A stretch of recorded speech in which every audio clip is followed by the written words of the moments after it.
Chers amis, bonjour et bienvenue chez Avis TV avec Joséphine Zibi. Aujourd'hui, je vous présente la troisième causerie, bien sûr, qui va faire suite à celle de la semaine dernière, au cours de laquelle je vous ai présenté la raison première pour laquelle je me suis engagée dans une recherche aussi longue. J'ai résumé cette recherche dans l'intitulé du conflit entre l'oralité et l'écriture. J'ai résumé sa présentation en disant qu'aujourd'hui encore, dans notre Afrique et dans nos pays d'Afrique, on continue d'attribuer la mort des individus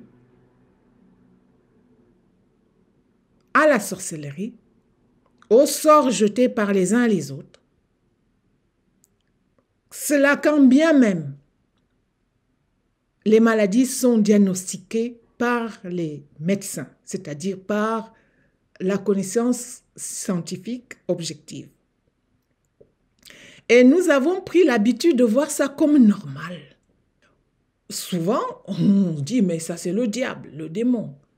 Et le démon est devenu, au fait, l'antithèse de Dieu, quoi. Si ce n'est pas Dieu, c'est le démon. Je pense que on peut poser la question un peu avec les moyens d'aujourd'hui, heureusement. Et c'est ce que j'ai essayé de poser sur le plan fondamental, parce qu'il s'agit ici, dans le domaine des disciplines universitaires, il s'agit ici d'une question fondamentale. Et c'est ce que j'ai fait.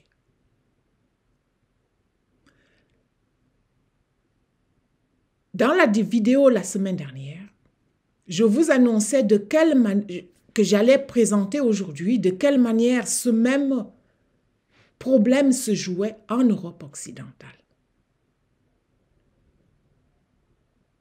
Pour souvenir, il faut savoir que nous trouvons le terme sorcellerie dans le dictionnaire, dans les dictionnaires des langues européennes. Donc ce n'est pas quelque chose qui est propre à l'Afrique. Les dernières personnes qui ont été condamnées et parfois brûlées vives pour cause de sorcellerie en Europe, c'était au XIXe siècle. Donc ce n'est pas très vieux.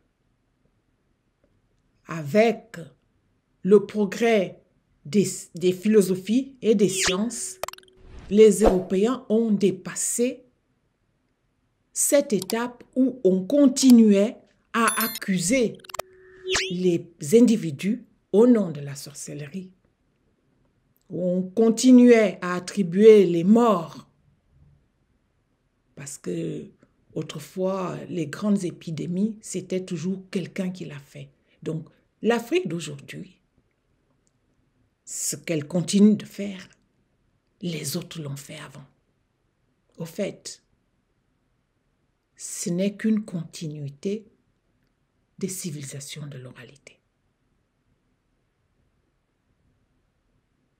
Ça veut donc dire qu'aujourd'hui, ce n'est plus tout à fait de cette façon-là que le conflit entre l'oralité et l'écriture se joue en Europe, mais dans un tout autre domaine, qui va donc être celui de la troisième causerie d'aujourd'hui.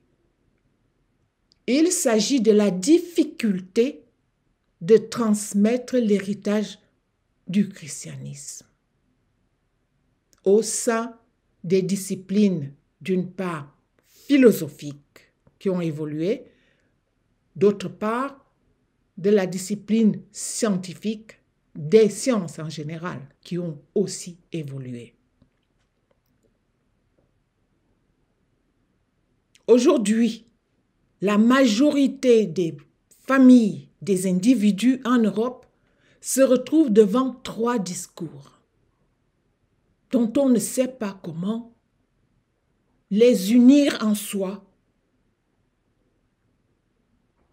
Comment gérer ces trois discours pour unifier sa personnalité profonde? Les scientifiques disent ça, les philosophes disent ça, les religieux disent ça, alors où en sommes-nous? Alors on dit, bon, comme la science explique désormais les phénomènes physiques, on n'a plus besoin de la religion.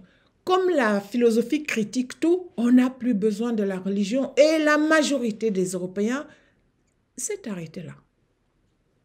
Ainsi donc, au sein des familles aujourd'hui, se joue un conflit profond. Il y a dans les familles des parents, des grands-parents soucieux de transmettre l'héritage qu'ils ont reçu, cet héritage qui les fait encore vivre aujourd'hui, l'héritage religieux, et qui ne parviennent plus. Parce que non seulement leurs enfants, mais aussi peut-être leurs petits-enfants, arrière-petits-enfants disent « Mais non, ça c'est dépassé ça ». Ah bon, c'est dépassé. En fait, c'est dépassé de croire en Dieu. Puisque la science explique tout et que la philosophie apporte les autres explications critiques. Ce conflit-là, il est larvé en continu dans de très nombreuses familles. Ce conflit-là n'est pas venu de nulle part.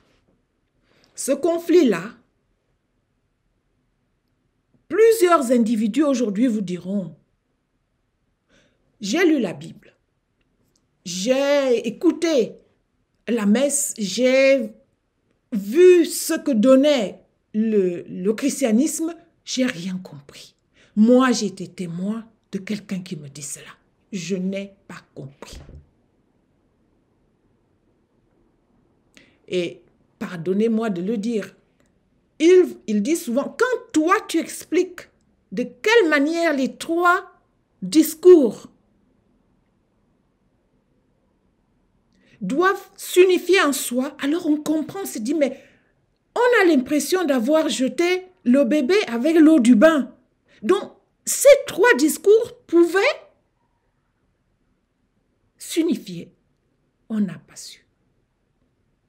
C'est pour cela que je me permets de présenter ici cela comme un conflit que l'on peut résoudre, qui peut être bénéfique au cours d'une vie, mais qui jusque-là n'est pas compris de cette façon. On ne comprend pas qu'on peut unifier sa vie avec le discours philosophique, avec le discours scientifique et avec le discours symbolique légué par les religions. Ce problème-là, pour ma part, il y a d'autres explications. Pour ma part, c'est la première cause de la déchristianisation de l'Europe en général et de la France en particulier. J'ai l'impression qu'on n'a pas véritablement pris l'envergure des trois discours qui se superposent et que les familles, les individus ne parviennent pas tout seuls à faire l'unité et l'unification en eux. Alors, faute de s'unifier, on reste dans l'indifférence et où on rejette tout cela, comme disait mon ami, j'ai l'impression qu'on a jeté le bébé avec l'eau du bain. Ce problème-là, il trouve sa résolution fondamentale dans Genèse des civilisations. Il faut déjà que l'on comprenne comment on en arrive là. Il faut qu'on comprenne qu'est-ce que les traditions anciennes nous ont légué, de quelle manière cela a évolué, de manière à donner sa juste place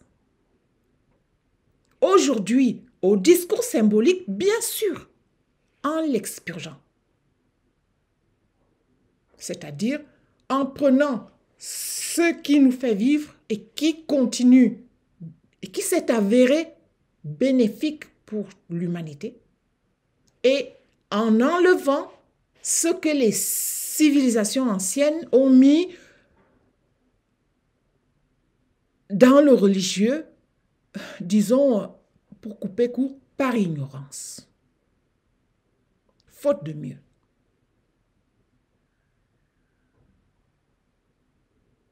C'est à notre génération de faire ce travail.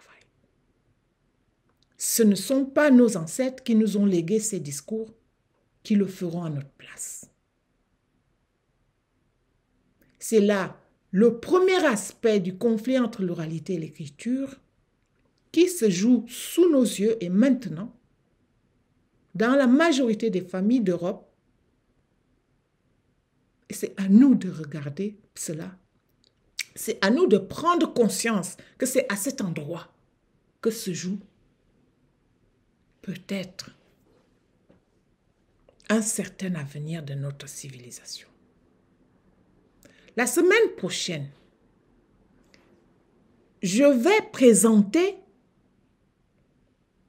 le lieu où se joue ce même conflit, dès lors que aujourd'hui, l'Europe, qui a déjà la difficulté de transmettre ses propres traditions, sa propre tradition chrétienne, accueille donc désormais d'autres peuples venus du Sud, le Sud, comme l'Afrique, comme le Moyen-Orient, comme l'Asie, comme l'Amérique latine, c'est-à-dire les civilisations de l'oralité, et qui ont continué de véhiculer les religions traditionnelles sans jamais aussi les questionner.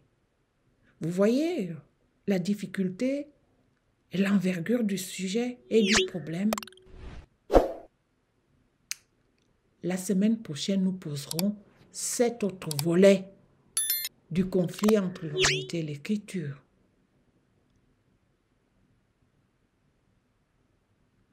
Pour le moment, j'ai promis que je ferai des speeches très courts. Je m'arrête ici et la semaine prochaine, nous envisageons cet autre volet du même conflit. Je vous remercie de m'avoir écouté et à bientôt.